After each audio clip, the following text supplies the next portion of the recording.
Hola, buenos días, buenas tardes, buenas noches, mis hermanos. Un feliz día para todos.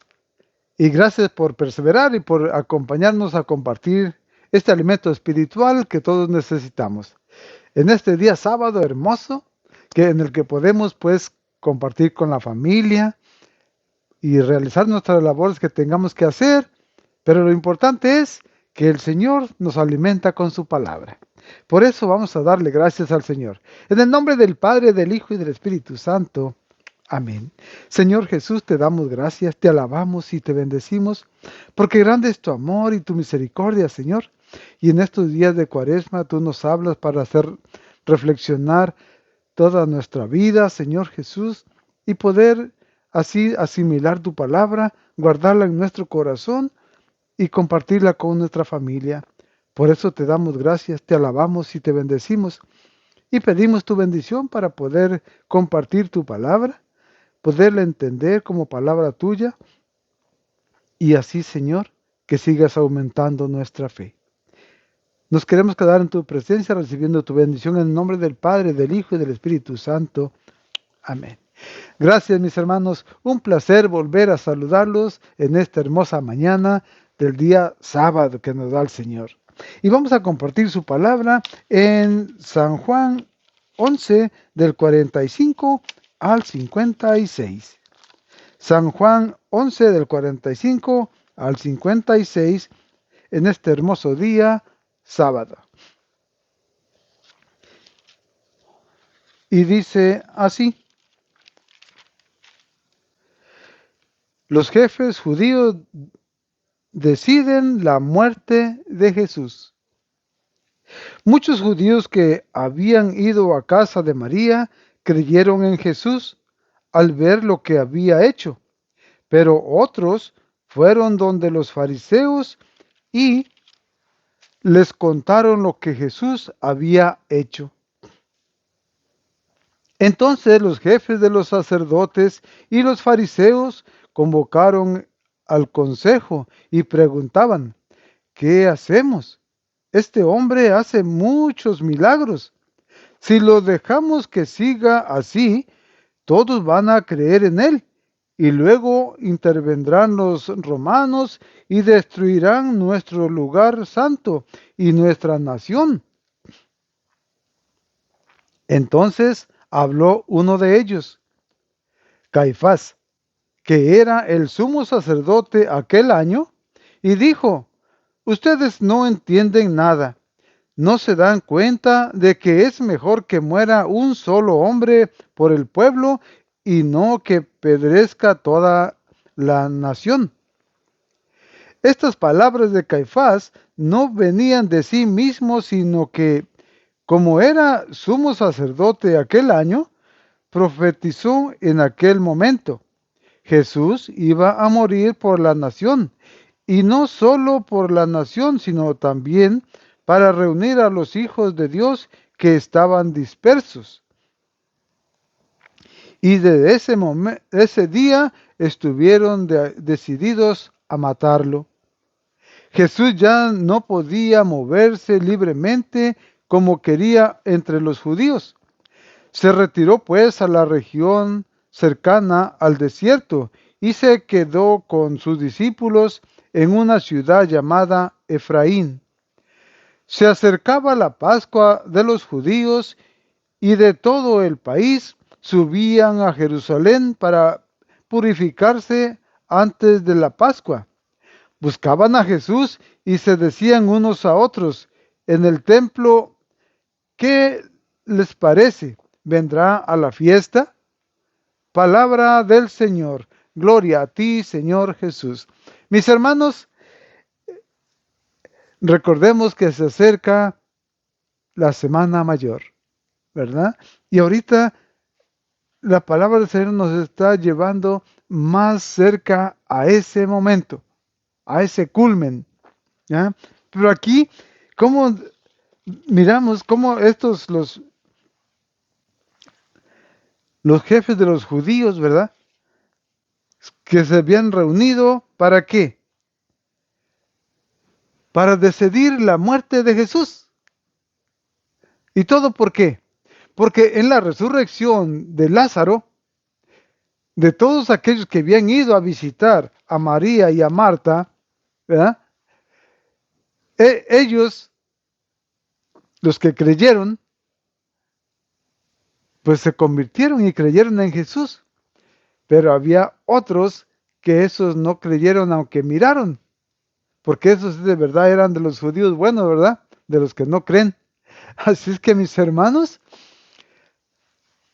aquí esos fueron y les dijeron a los fariseos y a los maestros de la ley, ¿ah? A las autoridades judías. Entonces se juntó el Sanedrín, todo el consejo, y decidieron que mejor era, ¿qué dijo Caifás? ¿No se dan cuenta de que es mejor que muera un solo hombre por el pueblo y no que perezca toda la nación?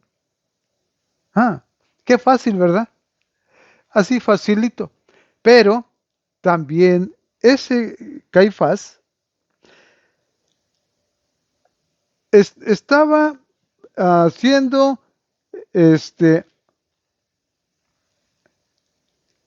una predicción, ¿verdad? Estaba profetizando de que Jesús iba a morir por el pueblo judío. Y pues sí, para eso había sido enviado para salvar al pueblo o las ovejas perdidas del pueblo de Israel. Pero no iba a ser solamente el pueblo, sino a todos aquellos dispersados por todo el mundo. Entonces, ¿y cuáles son esos dispersados por todo el mundo? Tú y yo, y muchos de nosotros, no somos judíos. Por lo tanto, Dios ya estaba pensando en ti, en mí y en todos los demás. Porque con la muerte y la resurrección de Jesús iba a traer a todos, ¿verdad? Y entonces no solamente el pueblo judío, sino a todos nosotros, ¿verdad? Entonces, por la resurrección de Lázaro, se apresuró la sentencia de la muerte de Jesús. Entonces, esa profecía, cuando Jesús iba a morir, ¿verdad?, para reunir a los hijos de Dios, fue la muerte y la resurrección. O sea, la cruz y la resurrección son la fuente de comunión fraternal. O sea que por ese amor que nace cuando Jesús muere en la cruz y la resurrección, nace esa comunión fraternal. Y entonces, aquí también nosotros, ¿qué pasa? Miren, nosotros, la iglesia se reúne de todas las razas y culturas y por eso es llamada católica o universal. ¿Por qué? Porque reúne todas las razas, culturas de todo el mundo. Y es católica, o sea, universal. Por eso aquí, cuando esa profesión, o sea, la profecía que estaba diciendo Caifás, era eso, que a ti y a mí nos iba a tocar la salvación de Jesús también. ¿Verdad? Por eso Jesús estaba muriendo por todos nosotros. Entonces, desde ese día, dice, y no solo por la nación, sino también para reunir a los hijos de Dios que estaban dispersos.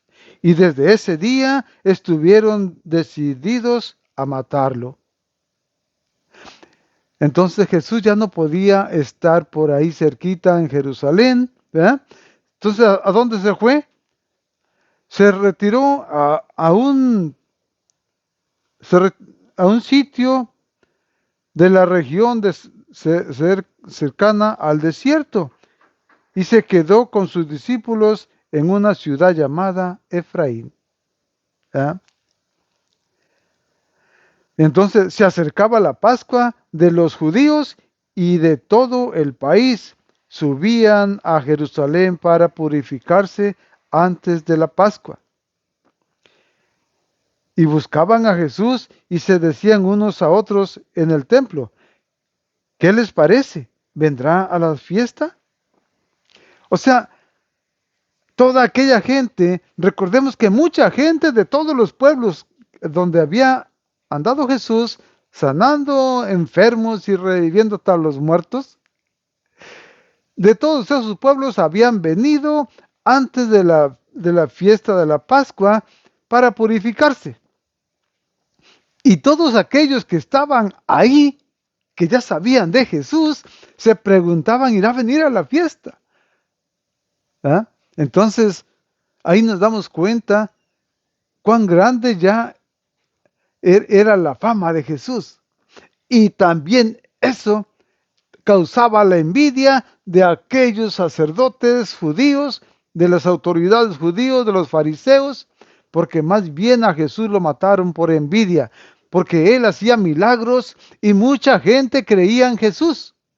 Y a ellos ya no se les arrimaba nadie, más que los que eran muy seguidores de ellos, o sea, casi igual que ellos. Pero todos aquellos que descubrían la verdad en Jesús y que recibían esa misericordia de Dios a través de un milagro, pues más gente se convertía y creía en Jesús. Y esa era la envidia que tenían aquellas autoridades judías, desde los sacerdotes, fariseos y todos ellos.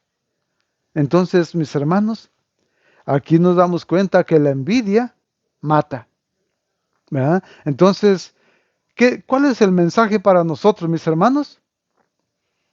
Que la envidia no corrompa nuestra persona, nuestra forma de amar, nuestra forma de ayudar, nuestra forma de entregarnos a los demás. ¿Por qué? Porque por envidia podemos entregar a un inocente al sufrimiento, podemos traicionarlo, podemos hacer que sufra. Y eso es pecado. Y el día que nos reunamos con el Señor,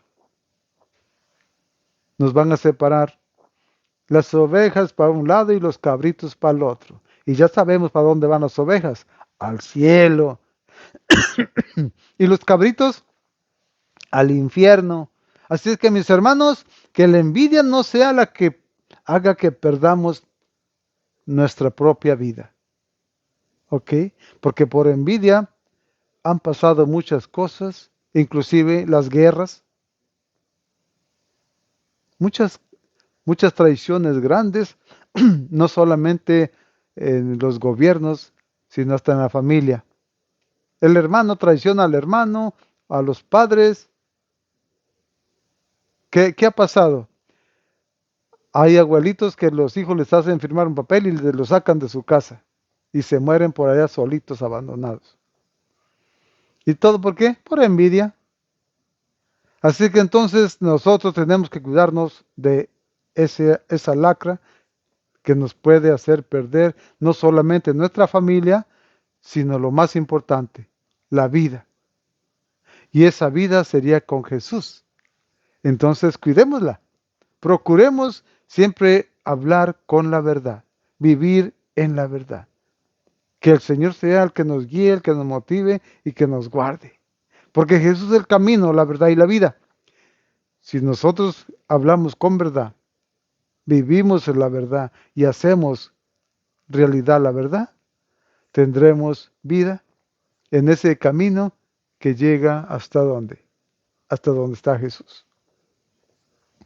Así que, mis hermanos, cuidado, tengamos cuidado de no caer en esa tentación de la envidia, porque a Jesús le quitaron la vida, aunque Jesús no se la quitaron, Él la entregó de voluntad propia, porque era para salvarte a ti, a mí y a todos, porque era para el perdón de nuestros pecados. Así que, mis hermanos, pero nosotros si perdemos la vida no va a ser para salvar a nadie, ¿ok? Entonces es muy diferente la cosa. pero la envidia mata. Que Dios nos cuide, nos proteja y nos dé su bendición para luchar cada día y llegar un día a la salvación. Señor Jesús, te damos gracias, te alabamos y te bendecimos, porque solamente tú tienes palabras de vida eterna, Señor. Y hoy nos has dicho, Señor, que tengamos cuidado como hijos tuyos para poder ser de verdad merecedores de un día estar a tu lado. Así pues, pedimos tu bendición para que con esa bendición podamos luchar en el mundo y ser vencedores, porque tú estás con nosotros. Y recibimos tu bendición junto con nuestra familia en el nombre del Padre, del Hijo y del Espíritu Santo. Amén. Gloria a ti, Señor Jesús. Que tengan un día lleno de bendiciones.